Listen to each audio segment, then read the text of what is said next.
This is Sporting Life.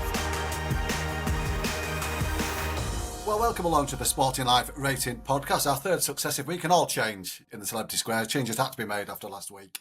Out have gone Nash, Cunningham, Linfoot, in come Matt Bucklebank and Fan Baby to join Ed Chamberlain. Lots to get stuck into, chaps.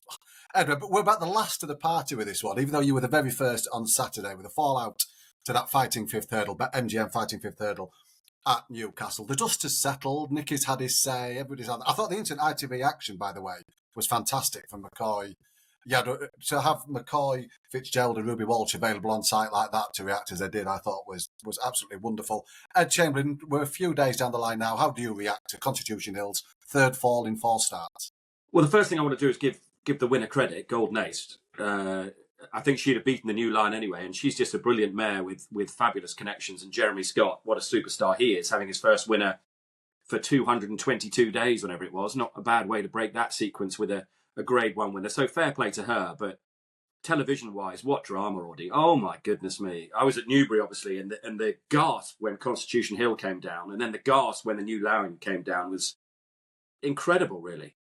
And one thing to look at this weekend for us might be what happened to those two, because they fell at exactly the same hurdle. And there could be a JFK grassy knoll type conspiracy. Who knows? We're going to have a close look at that this weekend. And my overriding feeling afterwards was just pure sadness, Audie. You know, for all the criticism he gets and the confetti cannon of content and all that kind of stuff, he is the sports poster boy, Constitution Hill. And now I think it's probably zero chance we're going to see him over hurdles again, which just feels like a real shame for the sport. And afterwards, to be fair, I thought Ollie Bell did a fantastic interview with Nicky, because Nicky wandered over just looking absolutely distraught, bereft, on his own. I just felt so sorry for him, the work he's put into this horse. It was just, my overriding feeling was just really, really sad. And then all this stuff about on Twitter. I mean, didn't Nicky say to Ollie the preparation had been perfect and he'd schooled perfectly? And I thought he answered that question. That's why you don't broadcast to social media these days. And yeah, delighted for Golden Ace. Really, really sad about Constitution Hill. Worried about the new lion. I didn't like his performance, and I definitely didn't like Anzadam either in the race. Proper sporting drama, though. And it's just been a fabulous 2 weeks for the sport, Audie. This season is shaping up to be an absolute belter. But Fran, from a jockey's perspective, with Nico, with Constitution Hill, it's almost the same fall, isn't it? He's taking off early. He's hitting the hurdle on the way down, and there's no sign of the undercarriage coming down. It must be a weird feeling for Nico right now. Yeah, it is, Dave, and just uncertainty, I suppose, when you're going into hurl as to what he's going to do. It's a confidence thing, I suppose, for both horse and rider. But having jumped to first in a nice economical manner and obviously been eyeballed by the new line, he went back to type, if you like, what he did at Aintree and more so what he did at Cheltenham, where he did have clear sight of the hurl to an extent on that occasion in the champion hurl. And he, whatever, everyone's got a theory on it. What should he have asked him? Should he have went with him? But the only thing I can take from it at this stage of his career is the scope and the athleticism there that he had to get away with these things a couple of years ago when he had that reach, that spectacular jump at the last when he won the Supreme and the Champion Hurl from outside the wings. That's maybe not there anymore, and as a consequence, he's not reaching to the same extent, and maybe that's a problem as much as anything. It's hard to know what to make of it. We just feel like we dodged a bullet somewhat that he's able to get up and walk away from it. What was it? And Matt, the theory now, Matt, is he's going to go on the flat. That seems to be the option. I mean, there's one thing, it'd be interesting, especially the first couple of times, to see where he is actually going to fit in on the level. Yeah, let me just refer to an interview that went on our site on Monday, though, where there was a fair bit of toing and froing from Nicky Henderson on the Nick Luck Daily podcast, but it did include the line, "I'm not going to promise that he will never jump a hurdle again," because he will. So, I mean, it is very, very difficult, isn't it? Because he did obviously say then that he has a responsibility when it comes to this horse, a huge amount of responsibility. But Nicky and Michael Buckley, you're never quite sure, are you? I don't think I'd ever say never with those two. Seeing him on the flat, that does make sense. They'll run him in a Kempton Maiden or something somewhere, and then we'll have to see. But the interesting line on the back of that as well was this Sergino. Obviously, with one window potentially closing, another one does often open, and Ed's getting a bit excited there already. But Sergino, just to hear that he's fitting well and fairly close to a comeback run. There was talk of a potential shot at the Christmas hurdle now with him, and that's dead exciting. So it is really sad. Look, Constitution Hill, what a story it's been. What a remarkable sort of journey they've been on with him. I can't imagine what Nico de Boinville's thinking now. And maybe if GC was here, he'd sit here and think, do we need to change it? If you're Michael Buckley, do you look at changing the jockey? I think that's going to be a really difficult decision. But the flat run, it'll be interesting. I don't expect this horse as, what will he be, 9 next month? Do we really think he's going to go on and win sort of Group 2s on the flat? I find that quite hard to believe myself. But I never say the story is over when it comes to Nicky Henderson.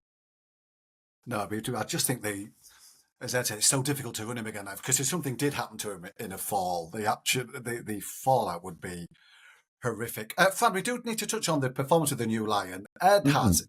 There was the bit down the back straight, it looked like he might run out at a hurdle. If he was going to win at all, it wasn't going to be by daylight, I don't think. But Dan Skelton was pleased. He thinks it shows he's got the speed for 2 miles. What do you think the team really think? What was your view on that performance from the New Lion? Look, they had a plan going out, obviously, to eyeball Constitution Hill, and given he was dropping back down to 2 miles in open company, Dave, I think it was a question of getting away from the tapes, get him into stride over the first hurl, and then when Constitution Hill went out to the second hurl, it left him in front, and I just thought he did everything in too quick a manner, save for that when he wandered around going to the fourth last. That wasn't anyone's fault, but as a consequence, I think it got him racing far too early. And with Newcastle, that downhill run down the back, and when you turn in with a big stiff uphill finish, I just think when you're riding a horse going from novice company into open company and they're dropping down a distance as well, he was just going a step too quick, needlessly so. I think at stages in the race, not getting any pace pressure.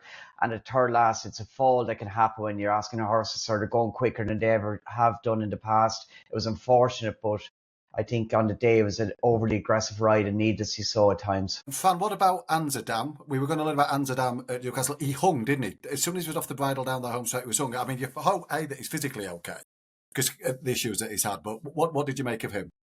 It was a very good run in the context of the time he's been off and where he's been, Dave. Obviously, off since winning a very weak graded race back at Naas last January. He was very good when he won at Fairyhouse this time last year. But when you take into context, he was stepping up from beating Beacon Edge in a 3-run race in Naas, having missed all of the year, and then into the fighting fifth. It was a very good run in the context. I think he showed up that he's going to improve further run. There is a question mark maybe about his temperament to an extent, the way he ran into Golden Ace at one point between the last 2 hurls. I'd say the engine is definitely there, and given his lack of experience taking on his rivals and the way he shaped in the run, it appeared like he did get tired inside the last 100 yards. I thought it was a very good run, and you just have a small question mark maybe about his temperament to a point, but I give him the benefit of the doubt on this occasion with more experience to come. I think more experience, the benefit of that experience and more improvement to come. It was a good start to his campaign, and I'd say he can only improve off of that experience in Newcastle on Saturday. And the fact Willie Mullins threw him into deep end to go and travel to Newcastle, I think was a long-range plan, if you like, just to get him used to English racing pace and also get him on the boat. Now, Ed Chamberlain, I find myself very kind there, personally. I was going to say I read body language very well. I think you strongly disagree, Ed Chamberlain, with what Fran Bevis just said. Yeah, I didn't like the way he travelled in the race. I didn't like his head carriage at the end. I didn't like much about it, to be honest with you. And I thought he was beaten fair and square by the mare. Yeah, I was a bit disappointed with the New Lion. AP made a very good point, and Fran backed that up with the way he was ridden. He won't be ridden like that again, but I really thought he might be an absolute top-notcher over 2 miles. Istabrat, Hardy Eustace-esque, and he's definitely not that. And yeah, the way is open for another horse in black and yellow to come back over hurdles and beat them all, I think. And Matt, that's the thing, though, is it? Sergino enters stage left at Christmas. He could be champion hurdle favourite by December the 27th. He could be. He's not far off already, is he? I think he's already second favourite. I wouldn't be giving up on the New Lion. I didn't think he was beaten. I'd be giving him another chance. I know, it's sort of. I just think it's quite hard to be impressive in the fighting fifth, isn't it? I know we've had wide margin winners in the past, but Newcastle's a tricky course to look impressive on. And maybe he was about to quicken, getting away well from that hurdle and then a quicken away from them. He really should have been, from what we saw last season and the horses that he beat in the Turners. He has got the class. He has got that ability. I'd still be willing to give him another chance over 2 miles. But Sergino is a fascinating addition potentially, as I touched on earlier. There is a bit of depth there, isn't there? If we're going into sort of William money, if we can get him going, and then I don't know. I wonder if maybe Gordon Elliott would be tempted by his mare, would her as well? Would who? And then obviously Lossiemouth. But if Ruby Walsh is a little bit concerned about Lossiemouth being a 2 miler, then I'd be maybe giving another chance to the new line. Now, Fran, you're sat in one of the rooms that Japan helped pay for. That house. I mean, a glittering curve outage. Honestly, if a Japanese race fan see Fran Berry, it's like being on the street with Take That. It is unbelievable. Big day in Japan at the weekend. Calandagan, like Ed Chamberlain in Southampton, I'd say. Exactly, very, very similar. Very similar. Calandagan wins the Japan Cup. Great story. Fran, we owe that Austin an apology. I mean, we accused him of cowardice when he didn't go past Jan Bruegel at Epsom. My goodness, he was brave at the weekend.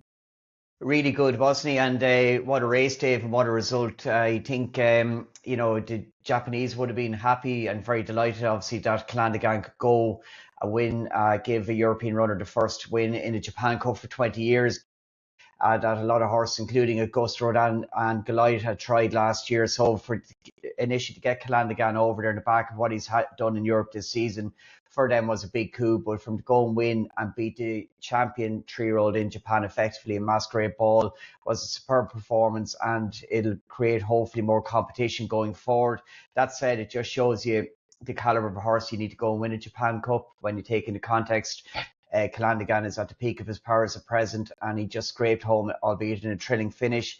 But a great result, Dave, and a highlight of the season that Francis Grafford has had. 1 year he's had Breeders' Cups, British Champion Stakes, and as he said, this horse early in the year when he got beaten in Dubai, and particularly at Epsom by Jan Bruegel, there was a question mark about that and his temperament, but he just seemed to get better, and it's a sign of a really top-class trainer that at the end of their season, his horse are running better than they were at the start of the season. There's a real sense of progression there to Graffard's stable, and isn't it just brilliant to have Calandagan to look forward to next season as a gelding, and more of that, please. More older performers we get coming back year in, year out of the flat at a high level can only add to the game. Yeah, he is. Some horse and some season he's had. Now, Ed Chamberlain, you were at Newbury for Friday and Saturday. I watched both days. What was the buzz like on Saturday? Looked a good crowd, a sense of occasion there. Yeah, they've got that buzz back that they used to have, 15, 20 years ago. Sean Hines does a great job there. They were lucky with the weather because it was awful in the morning. If you saw Ollie Bell on the opening show in I enjoyed it's called a wet weather position, I think he got even wetter there than he would have done if he'd stood outside. And then the afternoon, well, 2 really good days racing. There was lots to get teeth into on Friday, and then Saturday, even before we came on air, there were some really good performances, and then the big race itself. And I like what they did before the race. They really gave it some gravitas. They're really innovative at Newbury. And I like the way the jockeys came out without their helmets on. They had a photograph with the Duchess of Edinburgh. We had the pennants out, and they actually did a parade that worked in this country. You don't see many of them. And it just felt like a big occasion and a big race. The start didn't work, Ed. The start was a disaster. Yeah, that was those starts around the corner. How many more do we have to show they don't work? I mean, Matt, genuinely, Value Bet was one of the selections, one of the horses compromised at the start, wasn't it? It's just, from a punter's perspective, it's just unacceptable, isn't it? 5 or 6 horses. Yeah. It's going to put people betting in these races, which is like absolute bread and butter for a punter on a Saturday, isn't it? The Coral Gold Cup, it's such a great betting race. And this was completely ruined, in my opinion. From my personal opinion, of course it was.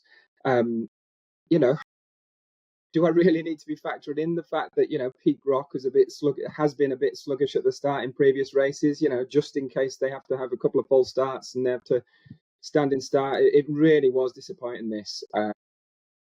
What are the 20 odd starters in the UK? I don't want to be disrespectful to Mr. Supple, but is he the best we've got? I don't know what the answer is, like, because obviously it's been explained time and time again from when they made the changes it's probably nearly 10 years ago now, isn't it, when they sort of said they can't have horses jig-jogging in time and time again after false start after false start, because it just builds to a crescendo, not only through like each day, but like through a festival. By the end, they'll be absolutely charging in. So there are reasons what they've given in the past. I think it really needs to be looked at again, because you've got horses here that they were just stood still for 3-4 seconds and all chance was basically gone. I suppose from a form perspective from that, we can take that horses like Pete Rock and maybe Catate Dore, they should be marked up massively for their run. Full credit again to Panic Attack. You can tell I'm a bit bitter, missed out on her at a big price at the weekend. Very deflated.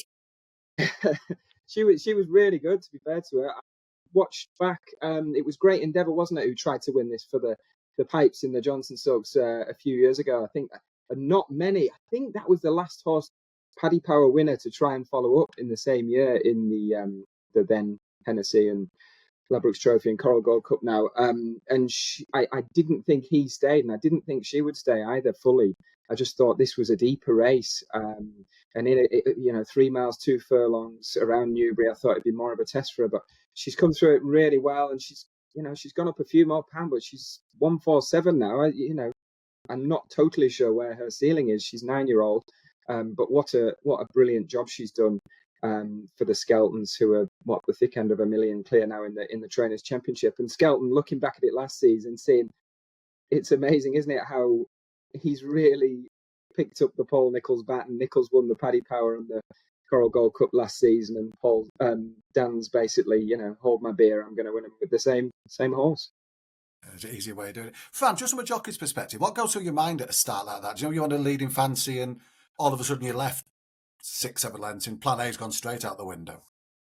Biggest thing with a jump start and a tape start, Dave, is trust in the starter and trust in the process. And if that breaks down, that's when you get problems and chaos. It effectively becomes the norm, because as often did happen to me during my career, certain starters, if they say no, it was definitely no, go back. But other starters, you get to know how to behave and how they operate. And if they say no, it can often mean yes, because the pressure gets to them, the field starts coming at them, and you don't want to be the dummy left out the back. And it's happened. It happened at Galway Plate this year, Galway Hurl. It's happened in the past. It's ruined races. But if the starter doesn't have the trust and respect of the jockeys, that's where the problems come in. If they are adamant that they're going back, standing start, and everybody knows where to stand, that's when you don't have problems. But when you get indecisiveness and people say they're going to do one thing and do the other, then it becomes a problem. And it's only the start of the jump season, the bulk of the best part of it. We saw at Cheltenham last year, particularly that Supreme Novice start, that's a joke where it is really on a downhill run on the bend with the rush on that's during the first day. As Ed said, positioning some of the starts are mind-boggling, not only in England, in Ireland at some tracks also, especially the spring festivals and the ground tightens up. I think starting positions need to be better, but if you don't have trust and you don't have a decisive person at the start controlling it, you get problems like occurred on Saturday. Yeah, I don't think it's a topic that's going to go away, unfortunately. I hope it is. Hope it gets solved. I just wouldn't have that. I wouldn't do it round a bend. I wouldn't have that vast amount of difference. I've got huge sympathy for Robbie Supple. I think, I'm trying to remember what happened. I think Grandeur Dam, one of the horses, was way out the back, and the jockeys are coming forward, and he didn't want them to. It's probably 6 of one, half a dozen of the other. I don't know, but I do think the way they do it, cut out those bends and don't get them so far back where they get that time to build up ahead of speed. Two worst jobs in racing, Dave: being a starter of jump races and being a clerk of the course. You can't win, because if it goes wrong, it's all on you. You don't get praise for any of the good things you do, and that's the nature of the beast. But it's not easy. It's definitely still bloodstock manager and racing manager are the two things I've got my eyes on. Without shadow of a doubt. They're the route out of the great game. I just need somebody to become a billionaire. Why did you buy him? He was buy a classic winner out of a classic winner. and all the other big ones putting their hands up as well, so I thought I'd join in. And any difficult question, say, we'll go home, think about it, we'll speak to the owners. You never have to answer a difficult question.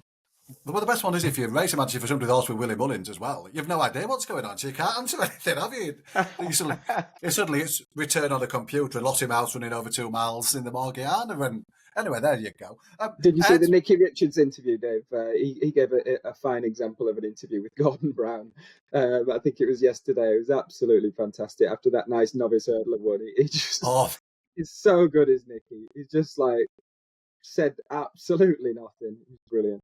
Classic. I did classic enjoy Richards. Gordon Elliott popping up at Fran. Oh yeah. Treble. He was there to see one win handicap hurdle at 4 to 6 as well. Yeah, I mean, it's if you're at Ayr to see Gordon Elliott roll into town must be a shock to the system.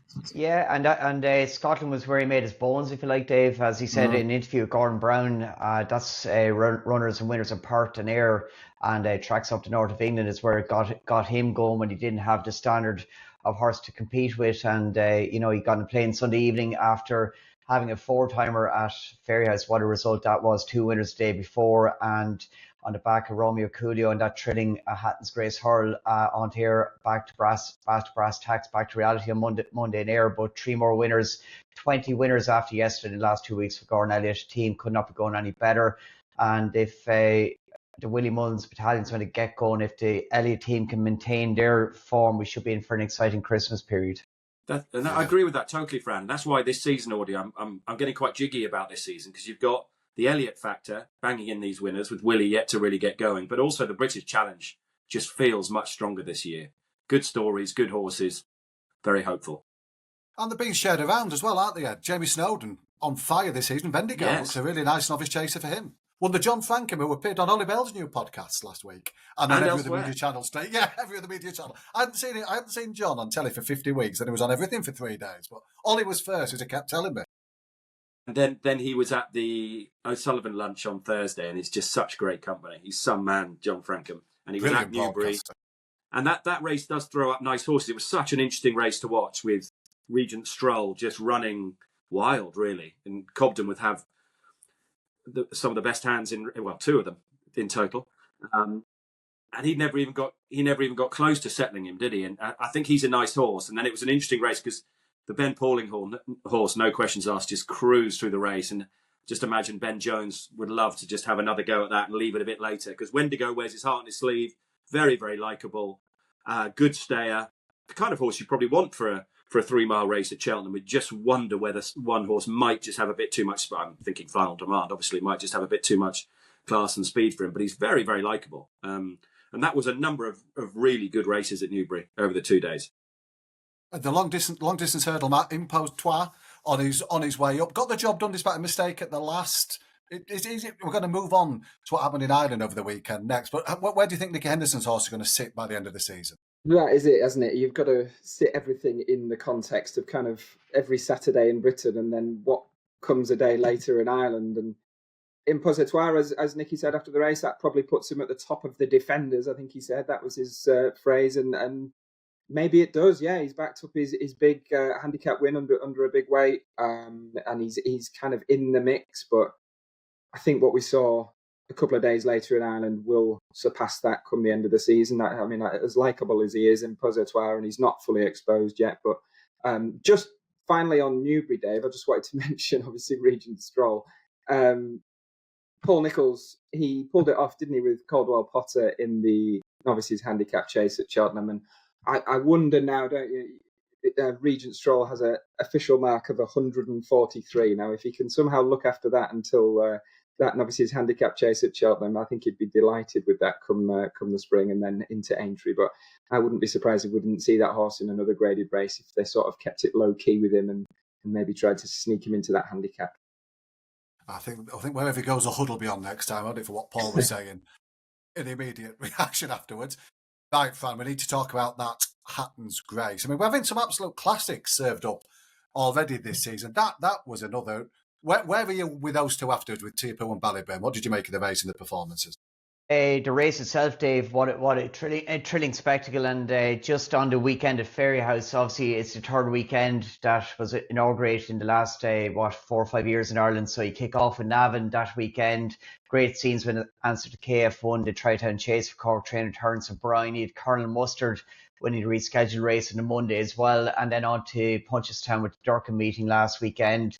and Fairyhouse another 2-day meeting. Where obviously with the Sunday card be much better, but them 3 weekends have really given a real focus in Irish race, more so maybe the Sunday cards than the Saturday, but it's really working and it's commendable. And the finishes that we've seen on Sunday between a number of the races was very, very what jump racing, what racing is all about. Nip and tuck finishes, some good performance. But I thought the Hatton's Grace was a classic race. There was so much going on. When you look back at last year where Gordon had the team to control the race, and Teahupoo got beaten by Lossium out. They didn't. They got the tactics wrong. They went too slow. They got it right on Sunday. They really maximised Teahupoo's stamina, and also to use Maxim, if you like, to keep Ballyburn quite tight, much the way around and somewhat. Quite legally, it's race riding, but on this occasion, tactics by the winners were definitely to the fore, and Teahupoo, despite probably getting tired inside the last 100 yards, haven't made his run, just hung on, nail-biting finish. I thought it was a cracking return to action by Ballyburn, given the way he tapered off last season. He seemed to enjoy the smaller obstacles, and the way he picked up after the winner got first run was a great finish. It serves it up for an interesting season. The Stairs division, if the boat end up there in March, will look very strong if all the intended leading participants get there. But Teahupoo to win 3 Hatton's Grace and be placed in a couple of Stairs hurl back for more next March would be quite exciting. It's just in the back of my mind with him, Ed, that with Teahupoo, that he looked the best horse in the Stairs hurdle last season. He was kept fresh for March, came and got beat. I don't know. I think I'd side with Ballyburn in the rematch in the spring. Where does Ed Chamberlain sit? Probably, because you just know that Mullins is, just like last season, they're not firing at the minute and they'll take giant strides forward. You'd expect that with Ballyburn, but it's a wide open division, Audie, that. I mean, Impose Trois. There was a great, at Newbury, there was a really good camera angle. We were on our tracker camera as they turned into the straight, and Sean Bowen said, "Go on, strong leader." And Mick Fitzgerald was celebrating then, because that's exactly what Impose Trois wanted, that target to aim at inside the final furlong. So I think Strong Leader's better than that, and I think Impose Trois is going to be much, much better in a really strongly run race, dropped out the back, delivered late. So I think they're players in the Stairs division, and Teahupoo, as we saw last season, he's very, very good, but he's not unbeatable by any means. And then there's Bob Ollinger back into the mix. I think that Stairs division is absolutely wide open. I'm sure that's the route they'll probably go down with Wadhu, and you could add Cabral du Matin to that, who won at Haydon the other day. So it's pretty strong, really strong. And I don't think Teahupoo's an absolute standout, no. Go on, Fam. Just throw one thing in about Ballyburn. I know it was fenced last year, but he does need to relax somewhat better over the 3 mile distance. He's got a really high cruising speed, but the engine was definitely there as well. Just in a horse that it will go on the radar for a little length of time, Dave, at this point in the season, given what transpired at the weekend. Honesty Policy, trained by Gordon Elliott, is a horse worthy of mention just with the Stairs in mind. He was very good and did a lot in a short space of time last year. I was due to go to Newbury last weekend. They decided not to travel him at this stage of the year. Just keep an eye on him. I'd assume he'd be going to Leopardstown at Christmas. Very interesting. Now, Matt, you were working Sunday. The Drinmore was won by Romeo and Julio. It looked visually impressive to me. What did you make of that performance? Oh, I think Matt's on mute. We've got our first mute drama on the podcast. I think Matt's on mute.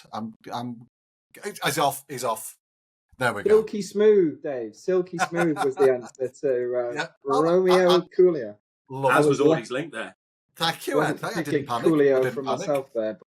But, thankfully, we won't be able to edit that out now, but we've all referred to it. He was excellent. Really, really good.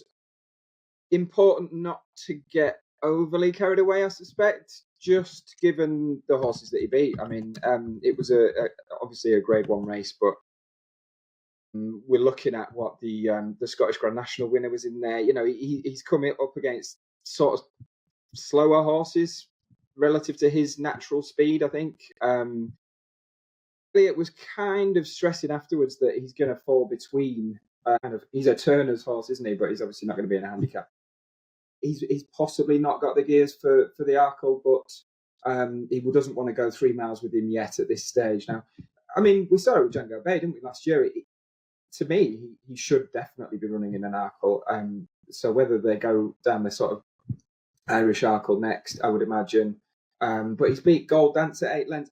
Yeah, I didn't want to get too carried away, Dave. He was odds on. He did what everyone expected, but I suppose the key to him was his jumping. He was really, really efficient and really impressive in that department. And you can't really knock the horse. He's definitely improved, I'd say, for getting a fence in front of him and being a point-to-point winner who didn't quite come up to the top level as a novice hurdler last season over 2 miles, but he wasn't too far off them, was he?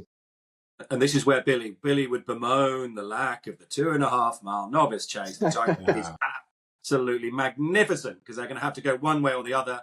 They're going to have to clash. Bring it on. Perfect. Matt's right, isn't he, Fran? He's an Arkle horse because he's got a cruising speed as well, and he'll come home up the hill. He ran really well at Cheltenham last year. He did, Dave. He always looked like he would improve going up to 2.5 miles, but just listening to Gordon Elliott the weekend, the way he's taken the jumping fences, we didn't obviously learn a lot about that in Down Royal, where a number of the fences were omitted on that occasion.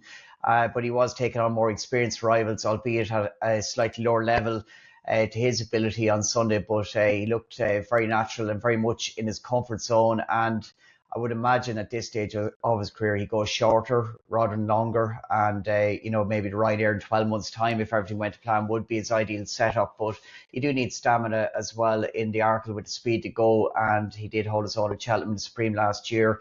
And he's banged there the mix. But I suppose the first couple of fences at Cheltenham, just given the different scenario he will face, could be, if he gets over them in a good manner, he'll find his rhythm. Christmas will tell a bit more, the Dublin Racing Festival, depending where he goes next. And Fran, a line on the Royal Bond, Cocktail Brute won it for Gordon. It's been a good race over the years. How good's this year's winner? Okay, I'd say. Okay, Cocktail Brute is a likeable horse, produced a good performance to beat Blake, who won a Premier Handicap, albeit in his stewards room 2 starts ago. The passing wife is quite close behind him. I think Cocktail Brute can only improve off what he's done to date, Dave, but on this occasion, given that it was downgraded from a grade 1 to grade 2, it looks like it was justified with the race, and he'll have to improve a bit more, but a good success in his game under pressure, haven't made all. Now, a line on Salvatore Mundi, Fran. He got beat on chasing debut by stablemate Kappa J Pie. I mean, he kept good company in the spring, the winner, but he came up short in the grade 1 novice hurdles. Do you think, I don't know, what did you make of it? The winner, he did win his main hurdle very well, and he's thrown to deep end at Cheltenham and at Aintree, Dave, and he'd very little racing going there in comparison to Salvatore Mundi. He was a ready winner at the line, getting up to beat the pace-setting horse at Thurles. Salvatore Mundi, he jumped well. He just probably did plenty in front, but I wouldn't dismiss the winner lightly, given the impression he created when he did win last year. And Willie Mullins, at that time of the year, he had to throw a lot of horses into deep end at the spring festivals. He often says there's only one novice season with these horses, and hence he got a Triumph Hurdle winner with a first-time out horse in Polyross. So it's that's the nature of the beast. I think you'd see in time that this was a very good performance by the winner. The second jumped well. He didn't do a lot wrong, but the winner could be a decent horse in his own right, given that he just didn't have much opportunity to shine at spring festivals last year. No, Ed Chamberlain, good weekend ahead again. It keeps relentlessly rolling on. The Betfair Tingle Creek at Sandown. Willie Mullins playing ball. Ilate Tomps comes over as an odds-on favourite in against Loda Sud and John Bond. We think John Bond's going. Frank Berry with a K, he said yesterday he would be, on Tuesday, that the plan was Sandown. Ed Chamberlain, who comes out on top in this 3-way tussle for the Tingle Creek? I haven't changed my mind, actually, since we talked about this post the Schlur Audi. I love John Bond to bits. I'd love him to bounce back. He's definitely a better horse at Sandown, but has major questions to answer after that performance at the Schlur. Watch the start of this race very carefully, because Harry Skelton will be Vinnie Jones against Paul Gascoigne again down at the start, and just keep a very, very close eye on that. Skelton is clever, very clever.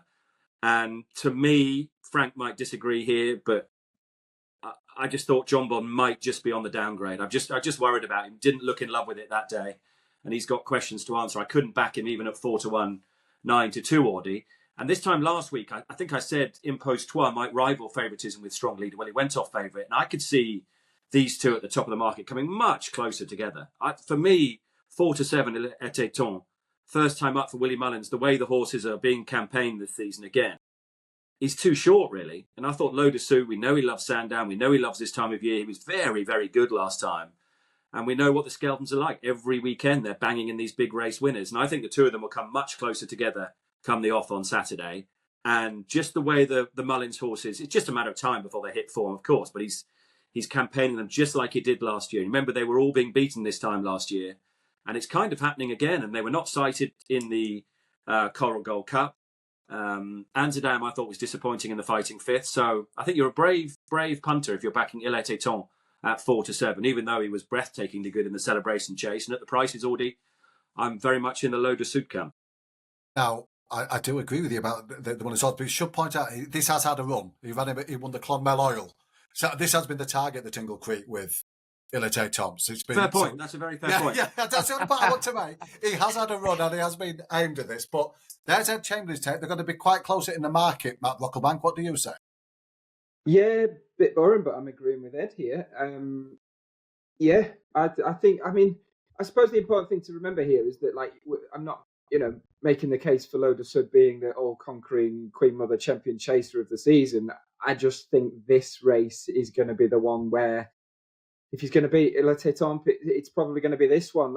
You look at his novice chase campaign, and he came out firing, didn't he? And he won 3 or 4 in a row, including the Grade 1 on this card as a novice. And even though they maybe thought he wasn't quite at his best that day, he saw them off. Now, this is a different calibre altogether, but he's come back. He couldn't have done any more than beat John Bond 15 lengths. I mean, that is...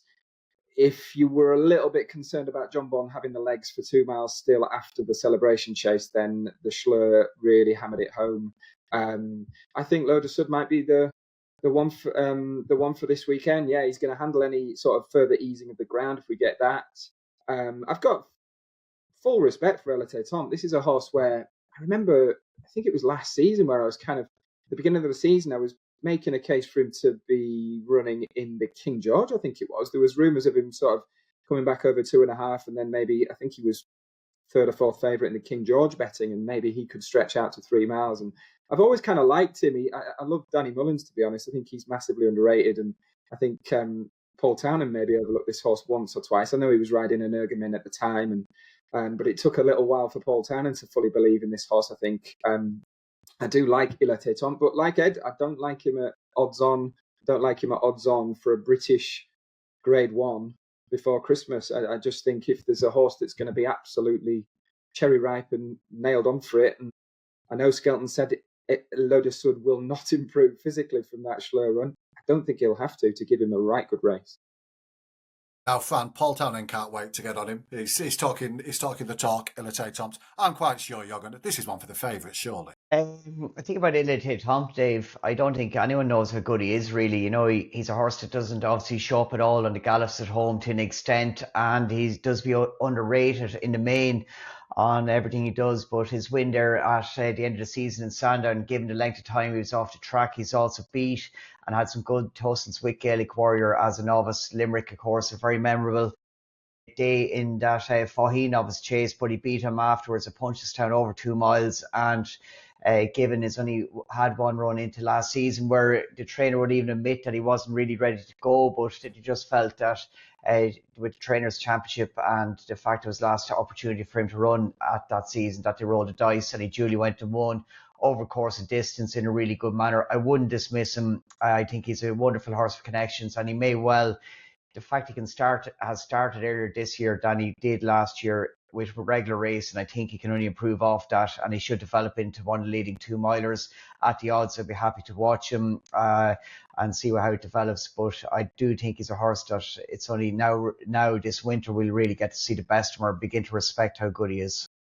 Fran, you've got to go to Dundalk. Last question for you. Madsborough's back in the Hilly Way at the weekend. What are you expecting from him, and how high a rank will he take in these 2-mile Grade 1s this year? All depends on his jumping, doesn't it? And how he performs. He's a very, very big engine, as we know.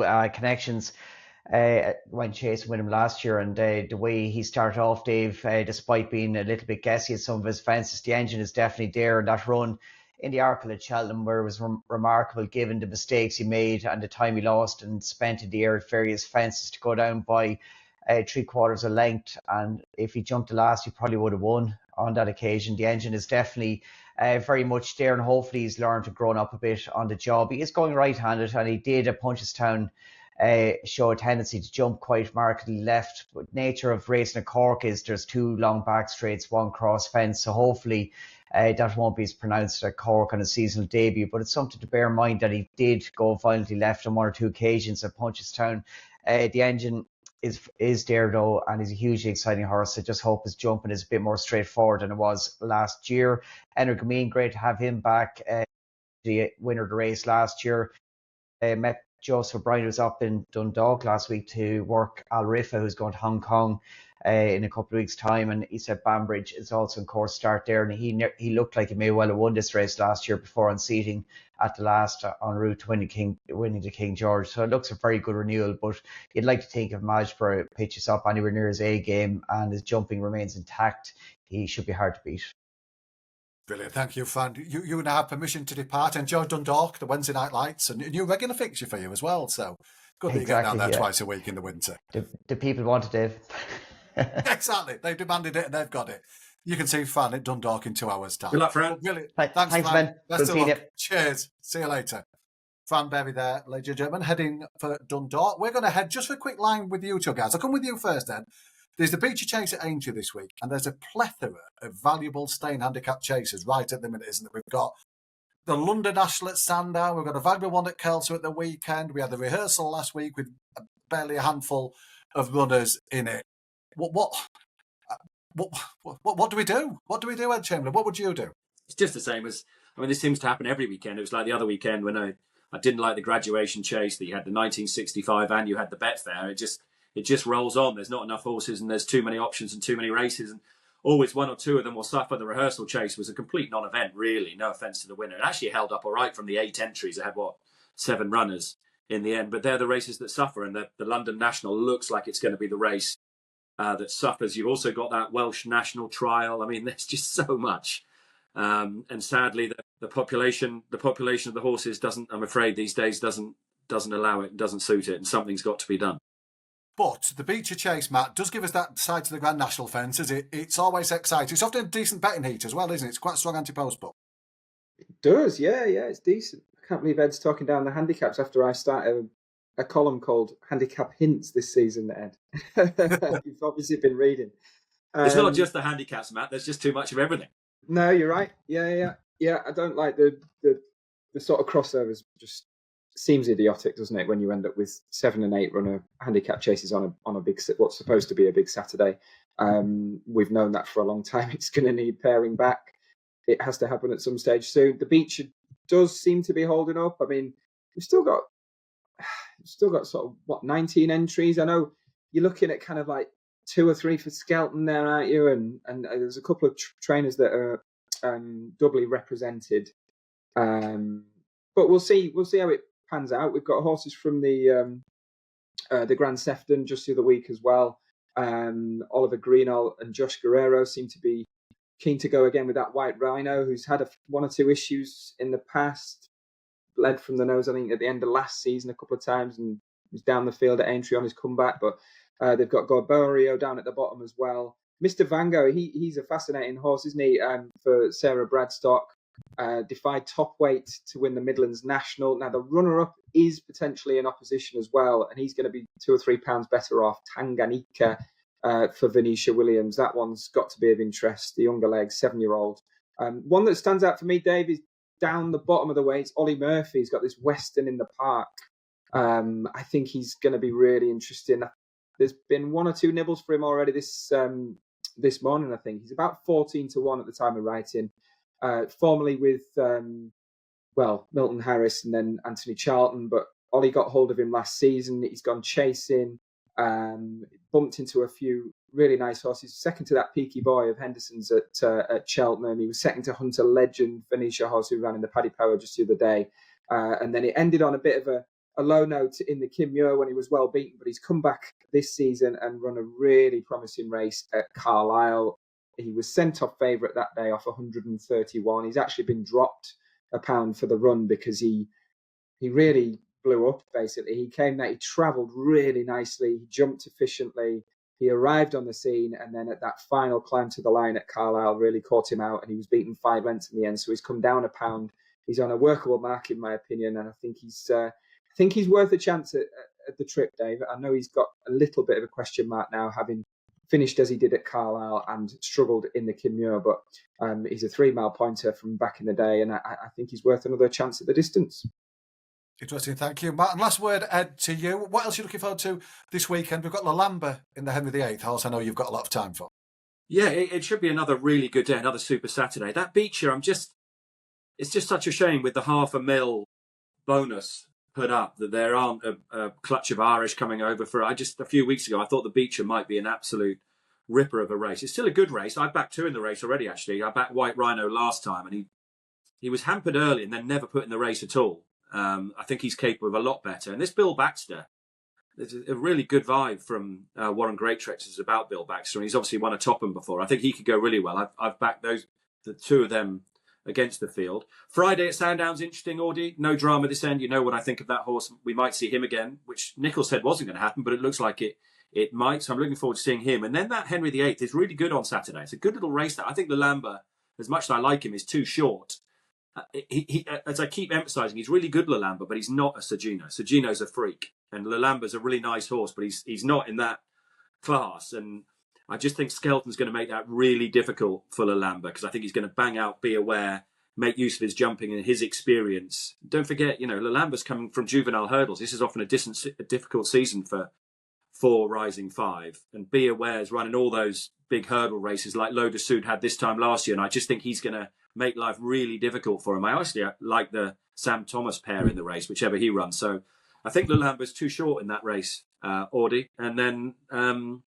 the Beecher Chase is probably the best betting race of the weekend, so looking forward to that. And we've just got to keep this roll going, because the jump racing, when jump racing gets it right, it is unbelievably popular, and that's being reflected in other people watching the jumping on ITV at the minute.